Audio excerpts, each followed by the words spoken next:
Nomad Podcast. So, Stella, thanks for doing this with me. How are you? That's my first question of the day. Yeah, I'm good. Happy to be in Prague. So my first question, actually, that's the first question for you is your husband has been in prison for nothing at all. He is in jail, rotting in a cell where he actually shouldn't be for telling the truth. What do you believe are the most significant and legal and ethical implications of your husband's rights and case of journalism? Well, the case is a travesty from beginning to end. Julian is in prison for having published evidence of war crimes. He just did what journalists are supposed to do, news gathering. He received information from a source who wanted to expose wrongdoing. And he has been persecuted in one way or another for the past 14 years. The last time he was a free man was in December 2010. And ever since then, he's been in some form of restriction to his liberty and confinement. And over the past 5 years, he's been in a high security prison in London. So there's no way to justify his treatment. His treatment is a way to bully people who seek truth and accountability and who challenge runaway power. And he is being used as a symbol to make other people cower. So, my second question then is, how does your perspective on freedom of the press, especially, has changed with this case of your husband? I mean, there's no freedom of press at all right now because people are being censored for telling the truth. If you go against the states, they have some way to imprison you, although there's nothing to be imprisoned about. So, but how has your perspective changed on freedom of the press? Well, speaking of freedom of the press is completely meaningless because Julian has been imprisoned for doing the most important type of journalism that you can have. I mean, amongst the publications that he's in prison over is publication evidencing war crimes and torture and killing of innocent civilians and so on. So you couldn't have a clearer case. Sorry, what was the question again? How does your perspective of freedom of the press has changed? Yeah. Okay.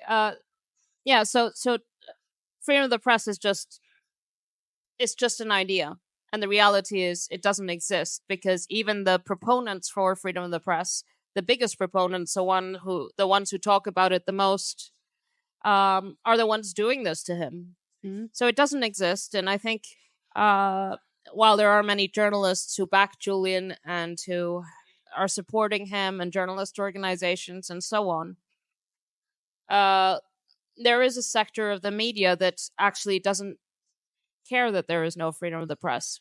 Mm-hmm. And it's important to understand that the media serves many purposes. And there are some true journalists in the media who risk their lives, who are really committed.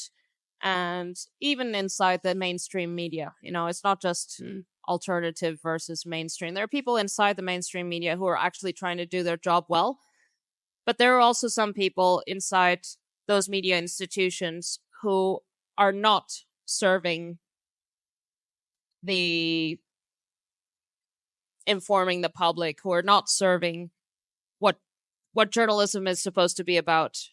And so you're not dealing with, when you're dealing with the media, you're not dealing with a single thing. You're dealing with different types of people working within the media.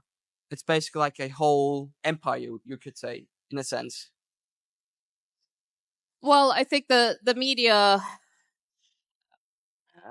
there's all sorts of pressure points on the media, especially the mainstream media. They're dependent on various things. They're dependent on their sources. They're dependent on not being regulated. They're dependent on individual career progression within those institutions. It's an institution. So you need to understand the individual motivations behind of the people within those institutions. But that's not to those institutions as a whole, because I've met many people who work within these institutions, many of them who support Julian, some of whom feel they can't say it or can't be more open about it. So it's complex. So my last question then for you is, what can the public do, and we as Bitcoiners, because Julian has been involved with Bitcoin, right? What can we do as Bitcoiners to support him and basically support free journalism and freedom of speech? So what can we do? Well, for the Bitcoin community, I'd say Julian is one of you. He not only comes from the same cypherpunk origin that spurned that created both WikiLeaks and Bitcoin, but also WikiLeaks is the first massive use case of Bitcoin, the first successful. It basically gave Bitcoin its value in terms of its potential in making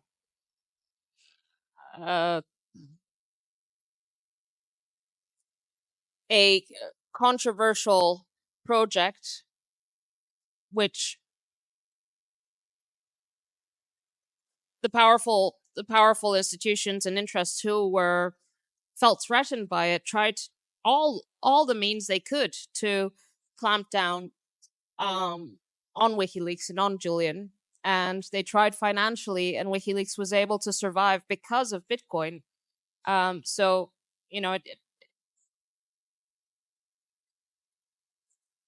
WikiLeaks has been successful after this attack thanks to Bitcoin, but also Bitcoin has been successful because it was proved what its potential was through the WikiLeaks case. Mm-hmm. And what is being done to Julian is an attack on all our freedoms. Freeing Julian is essential for Bitcoin's freedom into the future. Mm-hmm. So my message is for the Bitcoin community is get behind Julian, understand his significance to the future of Bitcoin, and his freedom is coupled to what everyone in this community wants to achieve, which was, the true fulfillment of human potential. And to the broader community, I'd say, freeing Julian is also essential to basic fundamental democratic rights. He is being persecuted because he published the truth. The truth is being criminalized. They're using and abusing the law in order to crack down against a journalist who held governments to account. Wow. It's a shock basically when you hear this, but it's the truth and it's a reality. We have to fight for it and face. So I want to say thank you. I hope he's doing great. I hope you are well. I hope the whole family is well. So I want just thank you for doing this, and yeah, thank you. So. Okay, thank you. Nomad Podcast.